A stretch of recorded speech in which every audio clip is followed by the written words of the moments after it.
Хонин нуг брендийн Гауда чедар бясалгийг хэрхэн хийдэг вэ? Бясалганд хуримтлагдсан олон тооны шимт бодис нь тухайн бясалганы дахин давтагдашгүй амт үнэрийн цогц бит байдлыг бий болгодог. Бясалгийг тохирсон арга технологиор үйлдвэрлэдэгч тухайн газар нутгийн агаар, хөрс, бэлчээр, ус, малын сүүнээс их хамааралтай. Сэлэнгэ аймаг Хонин нугын орчмоор бэлчиж байгаа бэлчээрийн мал аж ахуйн жаргалтай бэлчиж байгаа гэж хэлээ л да. Ферминг гэдгээс бэлчээрийн мал аж ахуй ялгарх онцлог бол одоо жаргалтайгаар өөрөөрөө тааваараа бэлчиж байгаа л мал гэсэн үг шүү дээ. Сүү хүлээн авах. Зүүн хараагийн малчтаас үнэний сүүг цуглуулад айл болгоны сүүнд анхан шатны шинжилгээ хийж шаардлага хангаж байвал сүүний хөргөлтийн цэг дээр авчирж хөрөгдөг. Зориултын машин цуглуулсан сүүнд 10 гаруй төрлийн химийн шинжилгээ хийж бясалганы гол түүхий эд болох түүхий сүг хүлээж авдаг.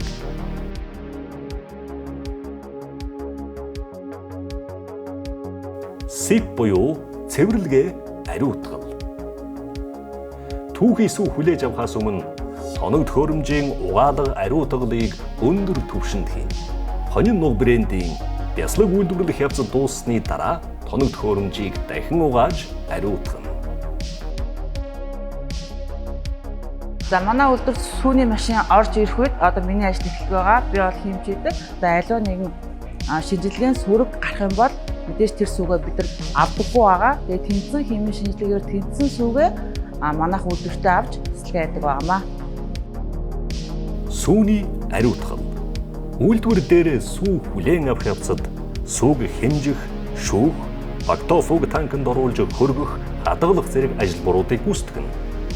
Ингэснээр түүхий сүүний бактерийг 90% устган цэвэршүүлж, төрөл бүрийн сөрөг амт үнэрийг байхгүй болгодог.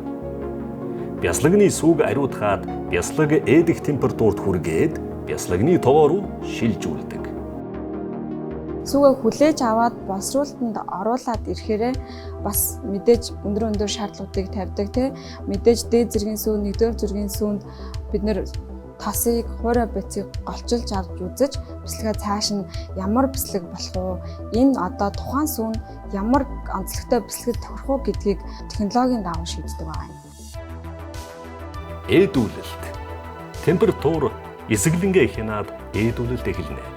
Бясалгаг бүр тохирсон сүүн хүчлийн бактерийн хөрөнгө тохиромжтой температурт ээдүүлэгч ферментээ хийж ээдүүлэх үе шат эхэлнэ. Ээдүүлсэн бясалгыг өндөр даралтаар хэвэнд оруулж биежүүлнэ.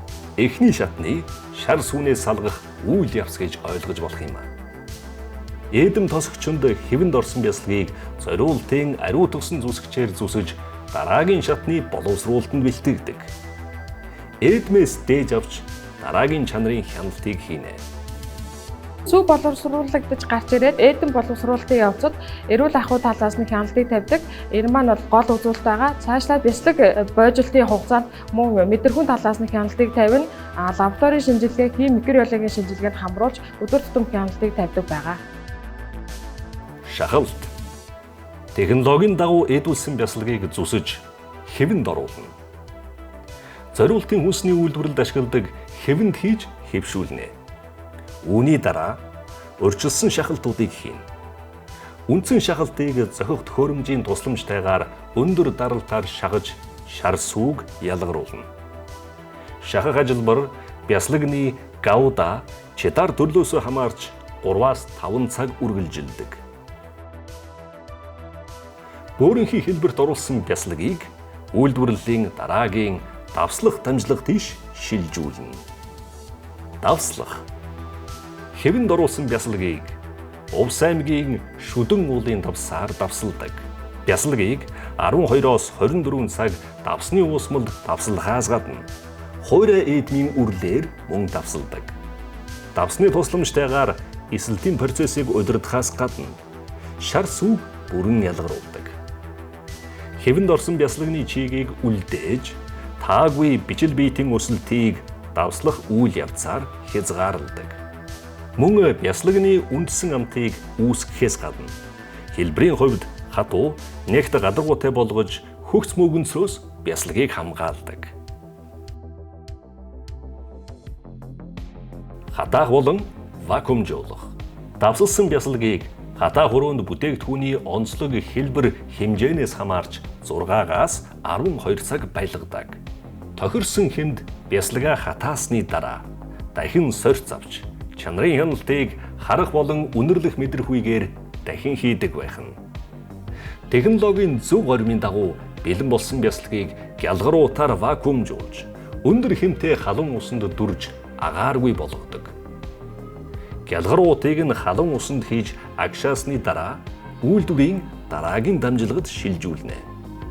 Бойжуулах үе шат. Бясалганы чийг, давсны агууламж, микрофлорын бүтэц хэмжээ, идэвхтэй эсэглэн зэрэг олон хүчин зүйлээс бясалгаг бойжуулах үйл явц хамаардаг. Микробиолог биохимийн урвалын үйл явцыг бойжуулах явцад хянаж бясалганы гавда жидар төрөл зүйлээс хамааран 30 хоногоос 3 сар бойжуулах өрөөнд байлгадаг. Бясалгаг бойжуулах өрөөний температур сэрүүн байдаг нь бясалганы гадарга дээр хөгц мөөгөнцөр үүсэхээс сэргийлдэг байна. Одоо жишээ нь энд ингээд бясалгаа бид нэр бойжуулдаг 4 камертай. Манай 4 камер бясалгийнхаа нэр төрөл тохируулаад температурыг нь ихсгэж болно, багасгаж болно, чигийг нь хуурайшуулж болно, илүү чийгшүүлж болно. Нэгсэндээ энэ 4 камерын тухайн бясалгийнхаа нэр төрөл тохирсон агаарын хэм чигийг автоматар бүрэн бий болгох бүрэн боломжтой гэсэн үг. Савлгаа. Хонин нуг бясалганы савлгааны хэсэг нь үйлдвэрийн хамгийн цэвэрхэн хэсэг байна. Микробиологийн шинжилгээ бүрэн хийгдэж ажилчдын ариун цэвэр дээр мөн адил шинжилгээ авсны дараа савлгаа хийгдэнэ. Хэрэглэгчдэд зориулсан хэмжээгээр бэлэн болсон бясалгаа зүсэж вакуумжуулах гялгар уутанд савлна. Зориултын ариун цэврийн шаардлага хангасан өрөөнд вакуумжуулсан бясалгаа өндөр хэмтэй усанд дүрж гялгар уутыг агааргүй болгодог. Эцэст нь үйлдвэрлэгдсэн огноотой хаяг шошгыг нааснаар бэлэн болсон бясалгыг зах зээлд түгэнэ. Хэрвээ байгалийн гаралтай хүнсний бүтээгдэхүүнийг хэвдүүлээ энэ дэлхий дээр байгаа хүнсний бүтээгдэхүүнүүдийг жагсаагаад ирэмблэх юм бол манай бяцлаг бол хамгийн дээгүүрт л бичигдэнэ. Монгол сүгээр хийсэн дэлхийн бяцлаг гэж ойлгож байна.